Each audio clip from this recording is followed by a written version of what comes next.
Hello, my name is Andrew Thake. I'm from Minds and Money, and I'd like to welcome you to our keynote gold panel, which is what's in store for gold in 2022 and what's in store for gold mining prices, and where does the best value and opportunity lie. I'm joined by a star-studded panel, which includes Hedley Widdup, who's Executive Director at the Lion Selection Group. Warm welcome to you, Hedley. Andrew Ballingal, Chief Investment Officer from Ballingal Investment Advisors. David Franklyn, Chief Investment Officer of Argonaut Funds, and Cameron Alexander, Manager, Business Development and Industry Research from Perth Mint. Let's start with an open question, and I'll sort of direct it to you first, Cameron. What's driving gold prices this year? I think it's the ongoing uncertainty, really. I think the Ukraine situation has certainly inflamed the situation, and the market is looking for more defensive assets, and so gold has been a beneficiary of that. Look, I think it's absolutely what's happening in Ukraine now is providing that sort of support for gold. I think without it, we might have seen gold prices drift a bit lower, in my opinion. But yeah, I would say that's the major driver, as well as the inflationary pressures that we're seeing in the market as well. Turning to Hedley, specifically about Ukraine, I mean, how long can we expect to see the impact of the Ukraine situation impact sort of like gold, and what do you see as being some of the fallout from that? I think historically speaking, Andrew, when there's been conflict which has been, arising, and then it takes place, going back over the last, 20, 30, 40 years or so, which is, I suppose, what you call the modern gold market, gold has anticipated conflict and then sort of fallen into more of a steady sideways trend afterwards, or even softened. So I think that on the invasion, and Russia is there now doing all the horrible things that we're reading about quite regularly, I wouldn't say that we would expect massive spikes in the gold price now that the conflict is underway. I think probably the thing which is more likely to affect the gold price from here is going to be the effects of inflation and the speculation around what central banks are going to do on rates in the next 12 months or so, and how those two interplay. Now, it's not to say that there might not be a change if there's a cessation of hostilities, or even an escalation of them in one way or another. But I think if it's more of the same of what's going on in Ukraine, then I think it's probably more over to the inflation factor that drives it. So I think we've seen the Ukraine factor in the gold price it's done. Bringing in Andrew Ballingal, and just on that Hedley's point with regards to inflation and central banks, do you have a sort of view as to sort of like what action we can expect to see from central banks over the course of the next 12 months and how that will impact gold? Yes, I think that the immediate impact of Ukraine on the gold price is to further worsen the intermediate outlook for inflation by pushing up energy and food prices. And in that sense, it's quite analogous to what happened in the early 70s with the oil price embargo. This time around, though, it's consumers embargoing the producer rather than the other way round. But the effect will be the same, which is a sharp and sustained rise in prices that will feed through into inflation. I think the big difference this time round throughout the gold bull market that started 22 years ago is that inflation really is a serious threat this time, both as to level and duration. And that means that, firstly, central banks will try very hard, having recognized the extent of the problem, and the bond markets let them into that little secret, that they'll work to fight against the inflation. The risk otherwise is an immediate capitulation and a loss of monetary control, and then we're back into the bad old days of the 70s. And we're not far from that. You can see that probably most evidently in the labour markets, which now got real tightness. And this, of course, has all been compounded by the extreme policy ease that COVID elicited from governments. So we're going to see governments raising interest rates, I think, in North America and in Europe. Not in Asia, it's a different story there, both in the three largest economies, all different: Japan, China, India. Basically, they're going to raise interest rates until they see some prospect of inflation coming down, and the signal of that will be a peaking out in bond yields, and inversion at various points in the yield curve, and I think this is the risk to gold share investors, a real crack in risk asset markets, i.e. the equity markets and the credit markets. And credit's an obvious place to look because leverage is so high. So the impact of rising rates and quantitative tightening, which the Fed is explicitly planning, could be much more significant for relatively small changes in interest rates. So that's the environment we're in. And you can see that the environment has changed because we're now looking at gold prices have been very robust at a period of extreme weakness in bond prices. And that tells us inflation is the problem this time around, not deflation. I still think in the long run, deflation and depressionary pressures are much more frightening. But in the short term, it's definitely inflation. And those pressures have been intensified by the war in Ukraine. Mm-hmm. Turning to David Franklyn, and just back to Ukraine, it was in the news, I think it was yesterday, that Kinross has sold its Russian assets to Highland Gold. What sort of other further response can we expect to see from gold mining companies as a result of the Ukrainian conflict? Will we see all majors divest themselves of their Russian assets?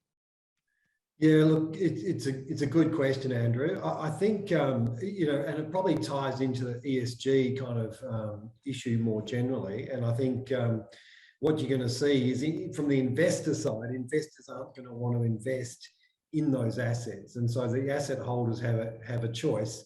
They either hold the assets, recognizing they're not going to get the rating that they historically did, or they're going to look to exit. And I think you'll see developments in both ways. Some people will look to buy those assets because they can buy them cheaply and hold them and hope that the situation improves over time.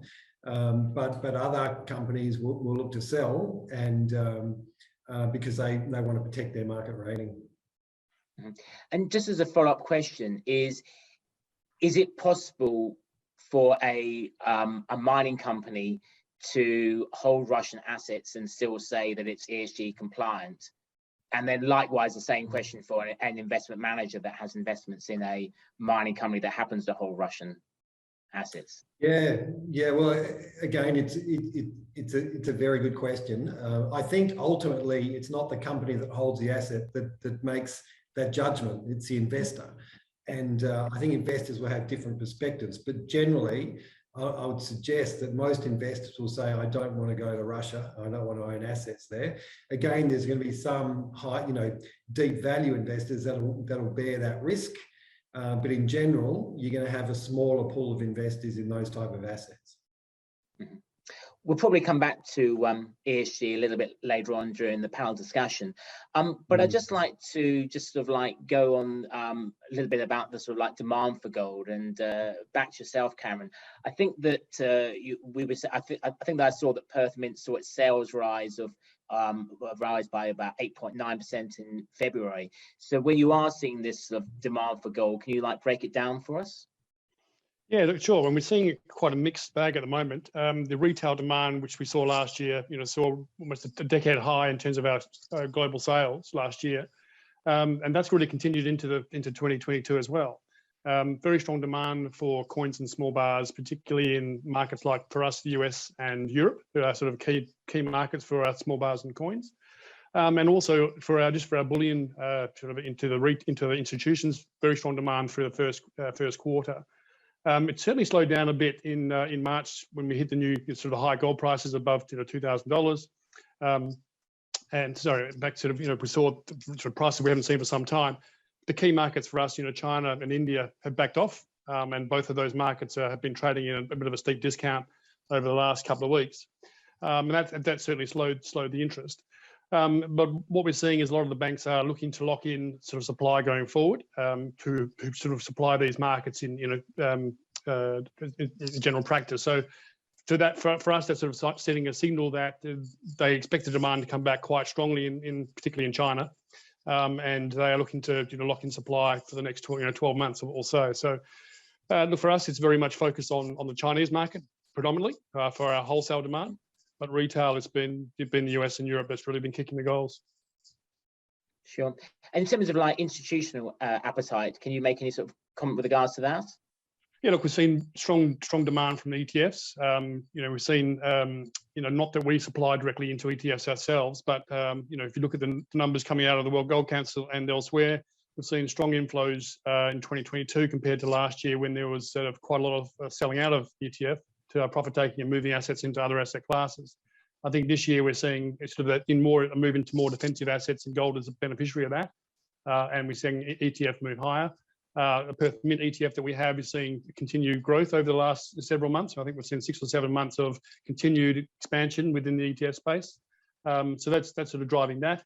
We've seen the central bank moves. We talked about that earlier. Central banks are also moving back into gold, and we were seeing previously a lot of selling to take profits. A lot of the sort of central banks across emerging economies are moving into gold as a way of protecting themselves against potential further weakness as well. Mm-hmm. Thank you very much for that. Just as like a follow-up, obviously, Cameron's just obviously touched on like gold bullion and ETFs there. As a very sort of general question, I'll ask it to Andrew. Andrew, what's your view on, at the moment, on investing in gold bullion versus mining companies versus ETFs?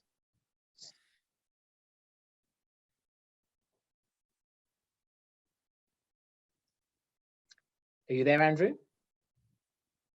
Be on mute.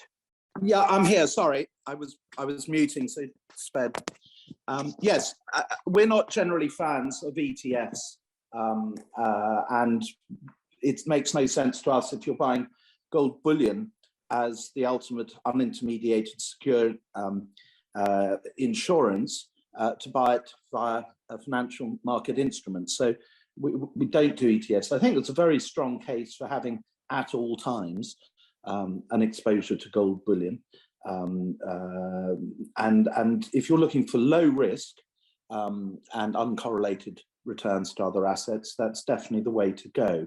I think the interesting thing in the bullion space, and our prime focus investing in gold mining companies, the shares of gold mining companies, is 2 things. One is the potential impact on the disposition of global reserves, which is $14 trillion or so, which is bigger even than crypto market cap, in the wake of the West sanctions on Russia. And obviously, there's a significant incentive now for regimes worried about access to their reserves to hold more in physical gold.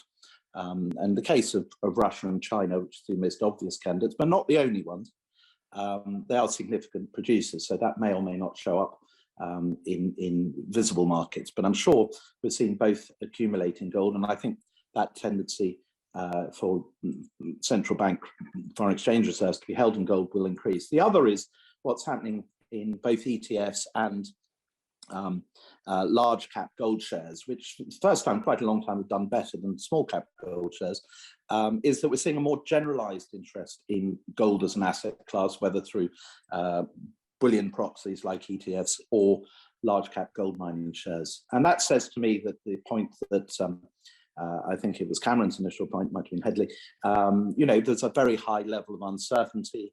The war can escalate, it can go nuclear, all sorts of weird and wonderful things can happen. In many ways, it's the most challenging, difficult, dangerous global geopolitical situation we've had, certainly since I was a lot younger. And on that basis, it's perfectly logical for people to seek to diversify into gold. So I think that's, I still think if you want long-term exposure to gold, which has a range of asymmetries, different angles to simply gold, I think complementing a core holding in bullion with a portfolio of gold mining shares, carefully selected, is a very good way to get maximum torque to one's view on gold. That, of course, being subject to the availability of attractive gold share investments. But we'd certainly say that is the case right across the board currently, and obviously in case of our stocks, even more so. I'd like to ask probably like Hedley. I'm just keen to know a bit about your approach to investing in gold mining companies. I guess talking about the due diligence that you do, and also looping in gold price into the discussion. Maybe sort of explain a little bit about what areas you particularly sort of focus on, and I guess how has it sort of changed in light of recent developments with regards to price, so with regards to inflation and what's happening in Ukraine.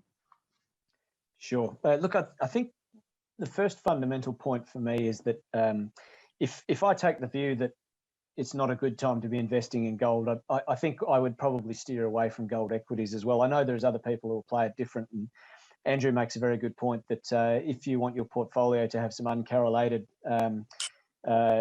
performance, then gold bullion is one way to protect yourself from what you might see happening in the rest of the market.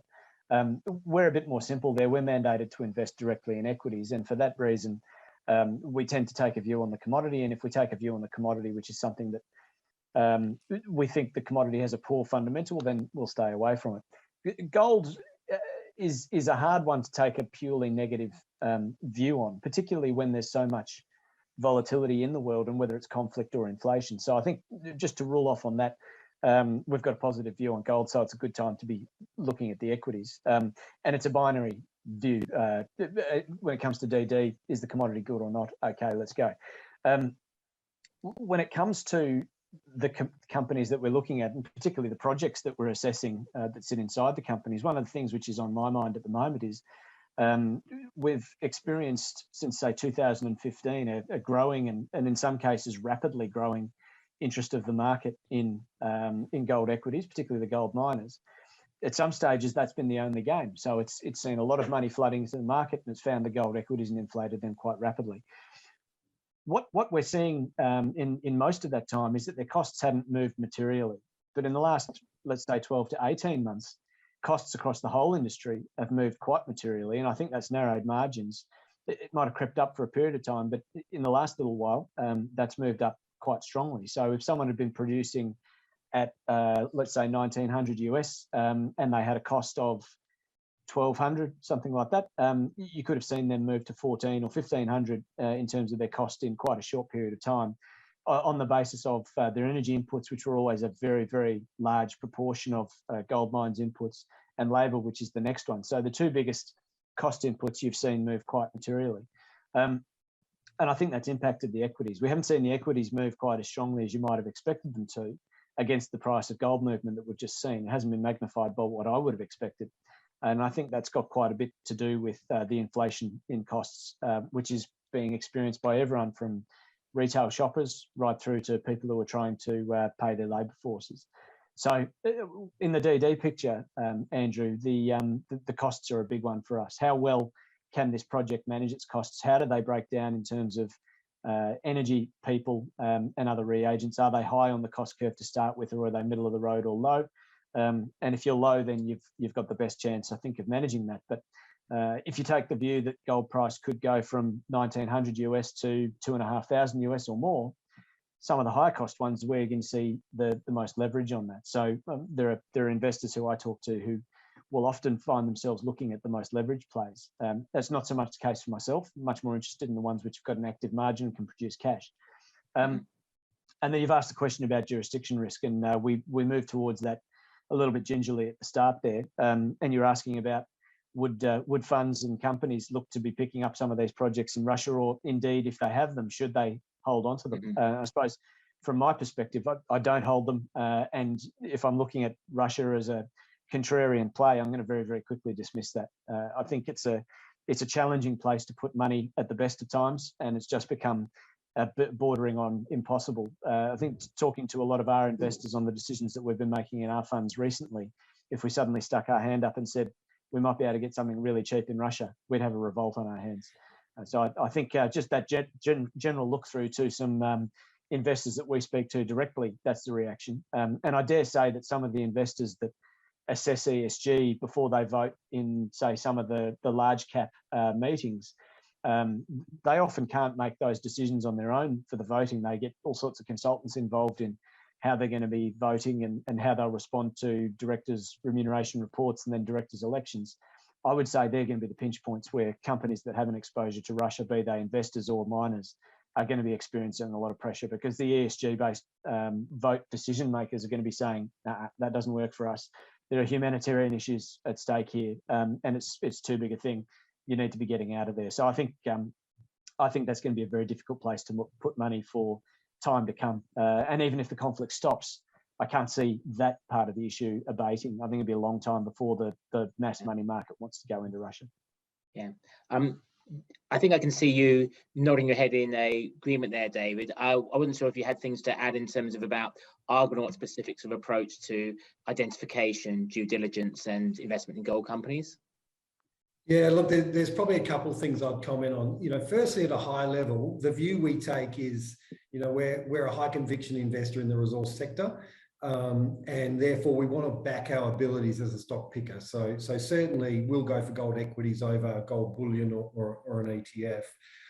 I think the second point I'd make is the approach we take is we look for long-term resilient themes to build our portfolio around. And one of those is obviously energy transition, but the other two are geopolitical risks, which we see we're entering an era of increasing geopolitical risk over the next decade or more.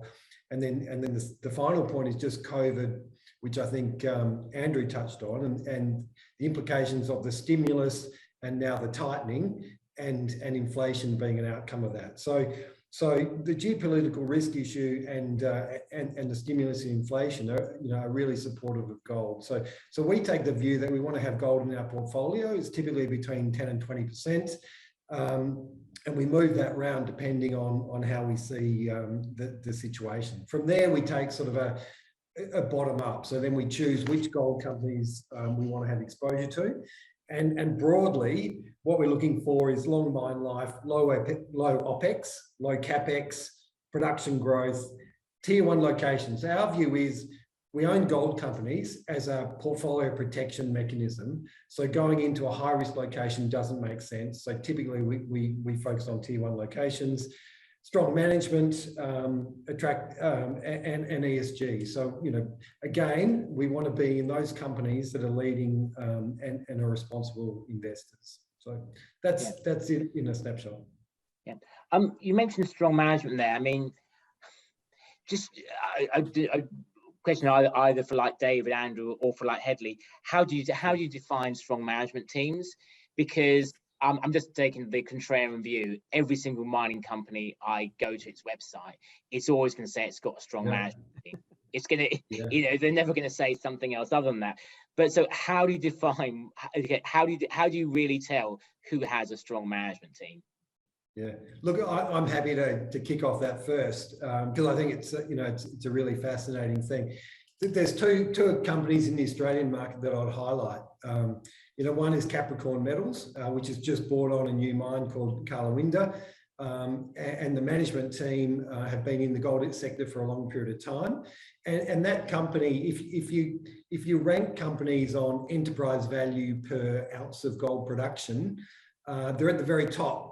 But their annual production is still relatively low, around 120,000 ounces per annum. So clearly the market is saying these guys are good, they're not going to disappoint, and they're probably going to do some value creating transactions in the future, and we're happy to pay with that. The second one I'd highlight is Genesis Minerals, which is still an explorer or a developer. It's got a resource, but a guy called Raleigh Finlayson from Saracen Minerals joined, and on the day he joined, the price pretty much doubled. To reflect the fact that they'd attracted, a high caliber manager, and the implications of that are that if you're at that stage of development and you attract a good manager, it ultimately means you can raise capital at a big premium to what you previously could, and obviously developing a project and a mine is costly. So there is a tangible benefit in having an A-grade management team. I think I agree with all those points. And the two examples I had in mind, David, when you started speaking, I was thinking, wow, if I was going to pick a couple of standouts where there is a person that gets identified as that, I would have said Capricorn and Genesis, because they're really topical at the moment, and they have got people who they've got a successful track record. So Raleigh very successfully built Saracen and then saw it merged into Northern Star. So the shareholders there made an awful lot of money.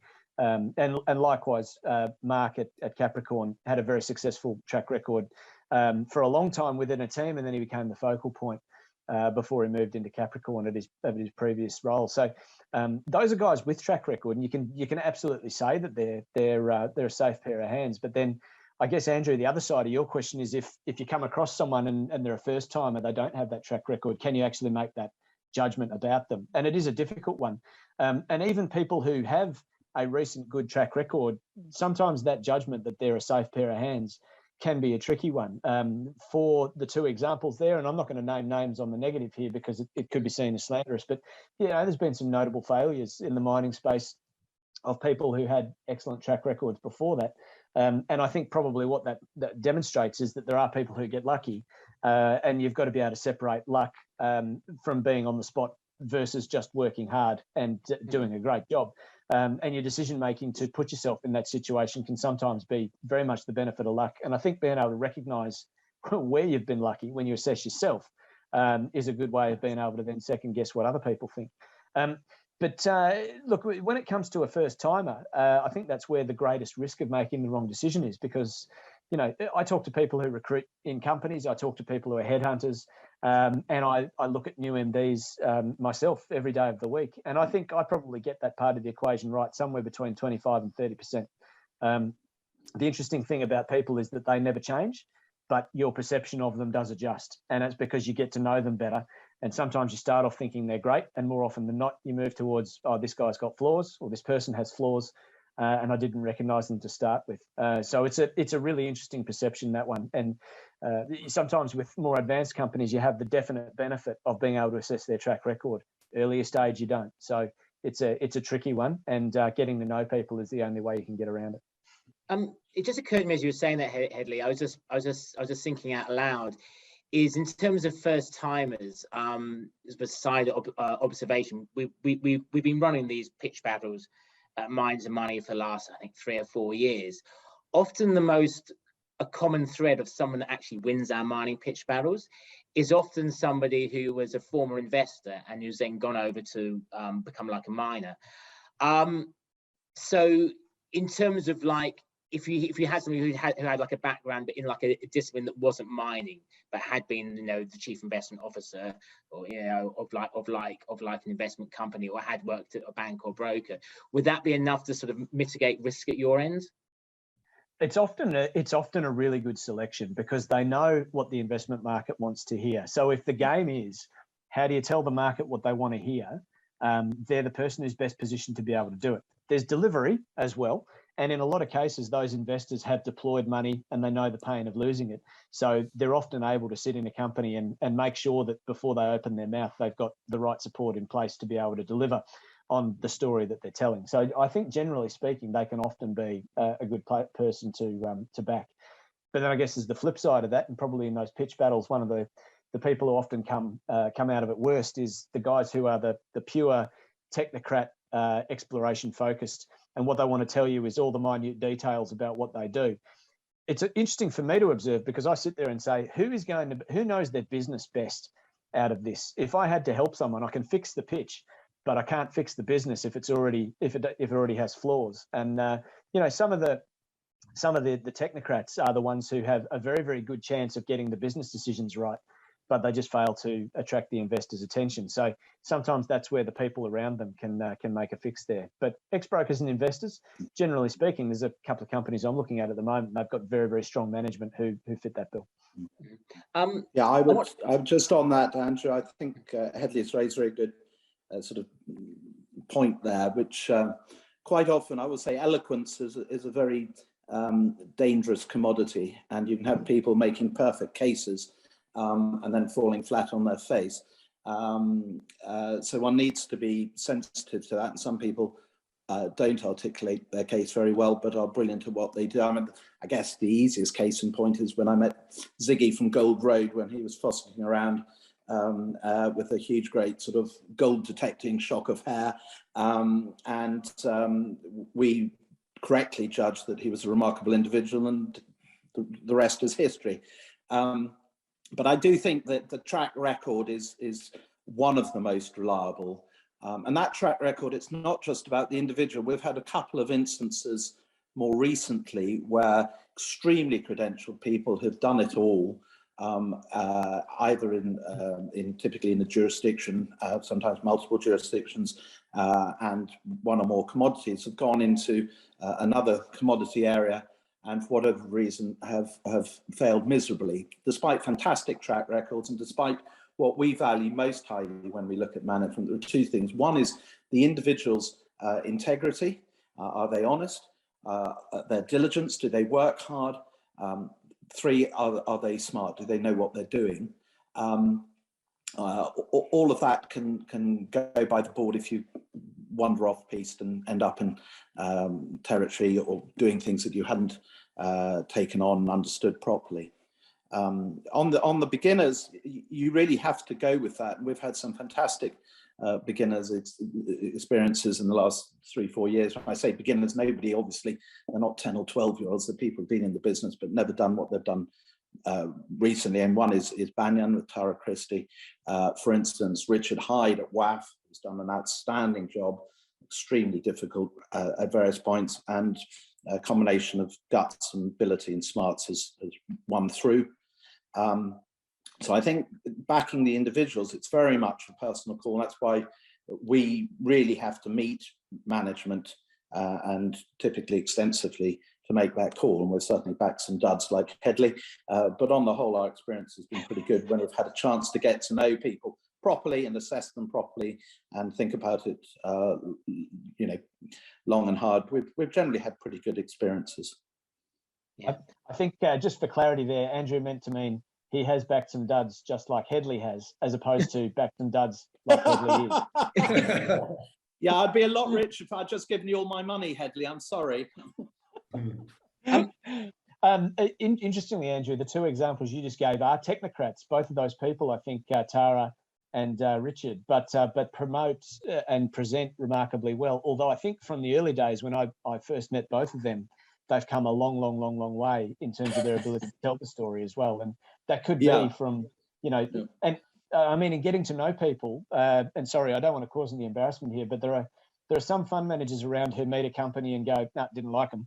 And there are some fund managers around who meet them and ask lots of difficult questions. And it actually takes them into interesting parts of the discussion where the pitch is irrelevant and how they respond to questions about their business or even, their experiences can be quite revealing. And Andrew, I think that's something that you've been known to do quite well. So, it's a point, isn't it, that getting to know someone is tremendously important in making that first judgment. And you can be a little bit hasty if you're not careful as well.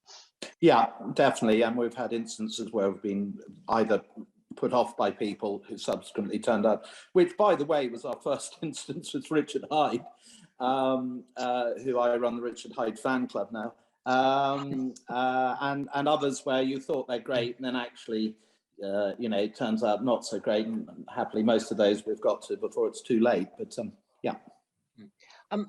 I'd like to sort of change sort of tack now and ask a bit about sort of like new sort of gold sort of products and investments coming up. Back to yourself, Cameron. What sort of gold products does Perth Mint have coming up for 2022? And just talk to us a little bit about your thinking behind them.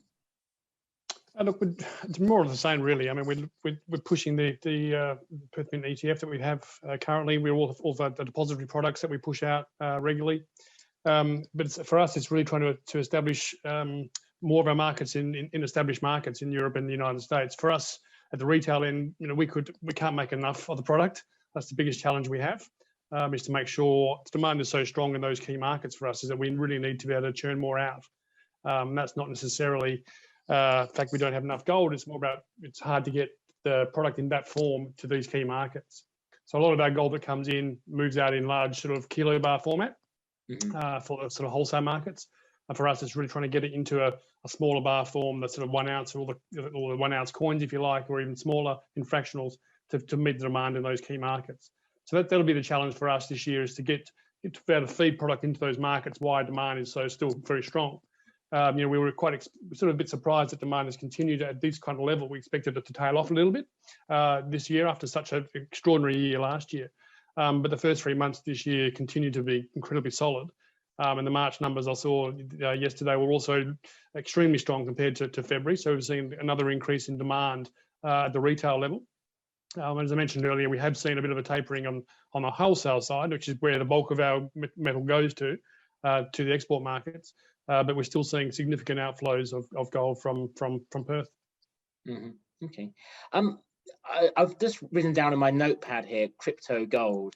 I like any of the four panelists looking kind of like crypto gold type products, or have like a view on those. I'll stick my hand up and say I'm not. Okay. I saw that Dave was nodding his head. So I'm not sure if you are with a view on that. Well, I mean, I don't have a lot to contribute. Don't have a lot to contribute on crypto, but I have started to look at it, and I think what's been instructive is during the Russia-Ukraine situation, crypto really reacted like a technology stock and came under pressure, and gold obviously performed as you'd hope that it would and strengthened.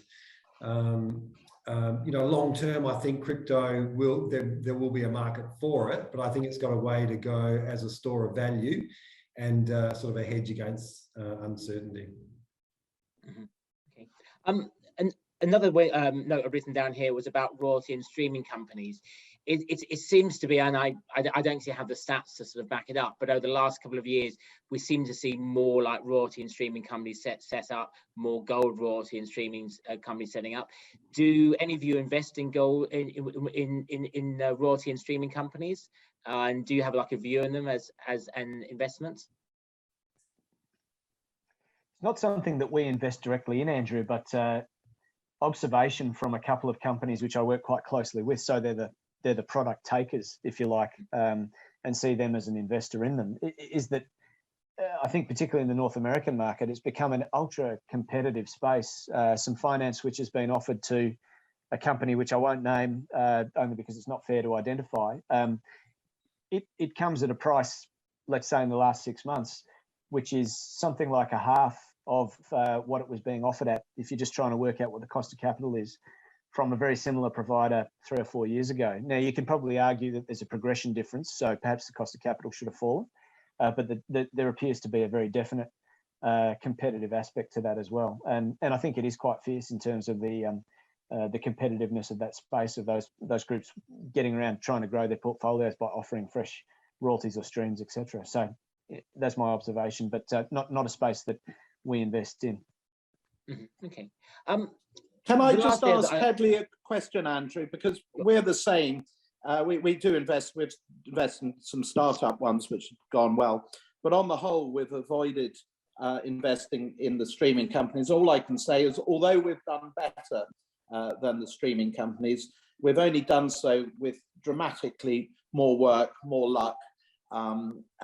Really, life would be a hell of a lot easier if we just bought 3 or 4 of the major streaming companies, sat back and enjoyed the ride, than going and picking 30, 40 companies, getting to know the management, blah, blah, blah. And there are good, obvious, fundamental reasons why that you're buying a substantially operational, risk-free investment. You've got inbuilt diversification. You've got some talk about management. Some of the very, very smartest people in this game have been running these companies. But why? I mean, we don't do it because we think it's cheating, which is pathetic. Because we should have been cheating and having our feet up. But why don't you do it? Well, I'd be really pleased to offer someone a royalty. We wouldn't want to invest in a royalty company. I'd be happy to provide the finance. It's just, I suppose, it's a very different way of assessing a situation. And so if someone comes in and says, I've got an exploration project, we go, great, like the look of it. You can get in and out of that and make the target return very, very quickly if you take the equity. You've got the aspect of cost and other risks, but I suppose a lot of investors look at that and say, and possibly for the same reason as you, Andrew, to make a return off of this, it really needs to sit in quite a large portfolio. So I can see situations where we would look to write a royalty. But if I'm really honest, I think it's probably going to be more likely that if we held a project directly and then exited it, that would be where we look to extract a royalty as an additional piece of value that might not be able to be transferred into cash or shares in something immediately. So I think it comes down to effort And the rapidity with which it could pay off is probably the reason why we haven't spent a lot of time on those things in the past. I'm a bit sort of kind of conscious of time, and I'm sort of like quite keen to wrap up the panel after 45 minutes. So I'd like to ask like a closing question to each of the 4 panelists. And I know that obviously sort of predicting into the future and looking into 2023 is obviously quite hard to do. If I think of a lot of my predictions over the last few years and how spectacularly wrong that I've been. But if you were to offer one prediction or wish for the gold industry for 2023, what would it be? I'll go to yourself first, David. So a wish for the gold industry.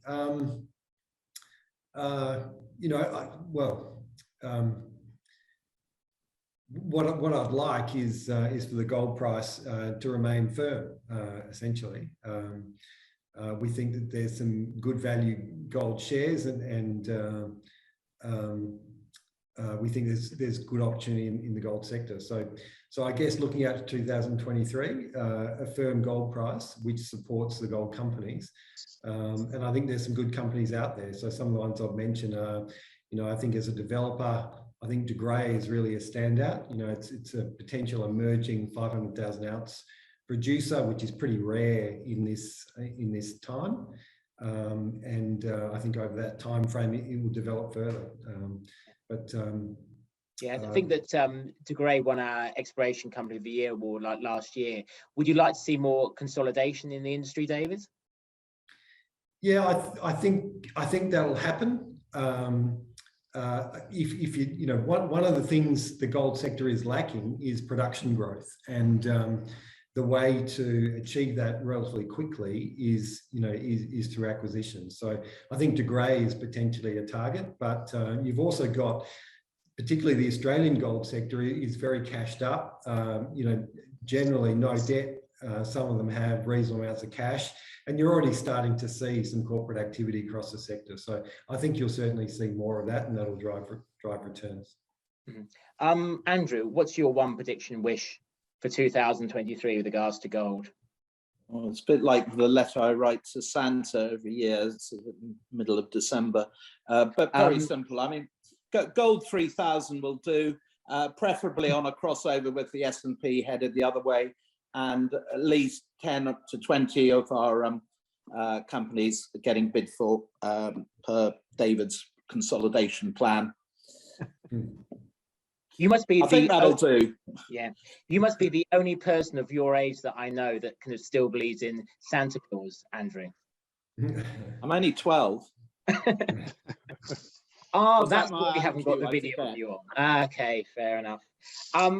Cameron, I'm assuming that you don't believe in Santa Claus, but what is your one prediction or wish for 2000? If just with my refiner's hat on, I think if we can keep this sort of higher elevated gold price for a longer term, that's going to sort of lead into higher exploration, and longer term we'll see that gold hopefully come back into the refining space.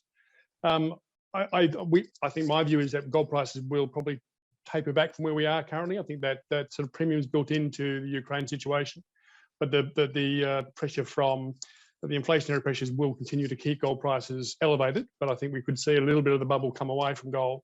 But even at those levels, the cash margins for miners is still significant, and I think that the market will be very solid going forward for some time.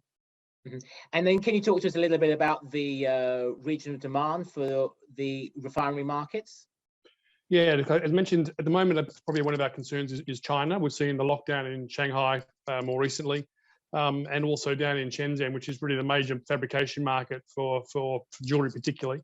And the vast majority of gold that we would feed into China would end up in sort of the Shenzhen, Guangzhou region for fabrication.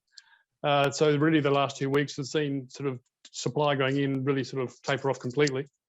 So that would be one thing we'll be watching very closely, that they can work through those issues in China. For us, it's about really demand coming back into the key markets, like for China as well as but India. India used to be a very key market historically for Australian flows. That not so much these days, and with the market being in sort of quite a significant discount at the moment, demand has been quite slow going there. So we saw pockets in India last year, very solid demand, but in recent weeks it's been quite poor. And across in Southeast Asia, the markets at the moment, with gold price sitting where it is, it's more about gold coming out of those markets rather than going in. Sort of key markets like Thailand and Indonesia, for example, most of the gold coming out as sort of scrap or secondary gold coming out into the secondary market. So, you know, if we saw gold prices pull back a little bit, maybe a $50, $60, $70 pullback in price, we might see demand kick back into those kind of regional markets. But for us, you know, I would say, you know, China for us is really the dominant factor for us. We'd like to see Chinese market come back in and stay strong for some time yet. I'll just add on in terms of just the retail side. You know, we haven't really seen you know, a slowdown in those key markets, particularly in the United States and North America.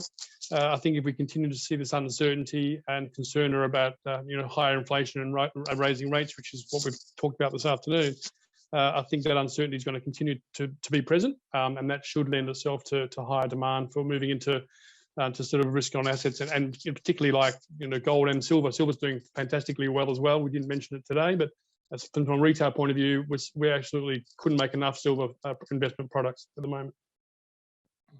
Thank you very much for that. And Hedley?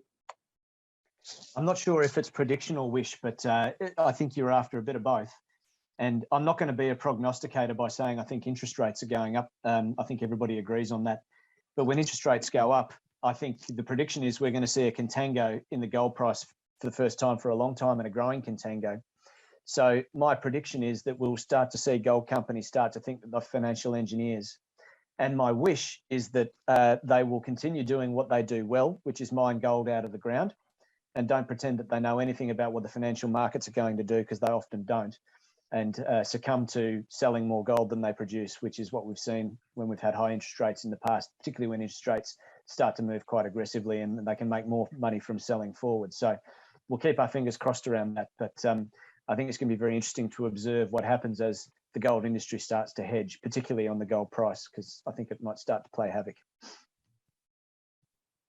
So just so I understand the answer correctly, you can expect to see gold hedging become more popular amongst the producing mining companies? I expect it to become a very tempting scenario for them, and it'll be interesting to see how they behave. But I predict that they will start to do it.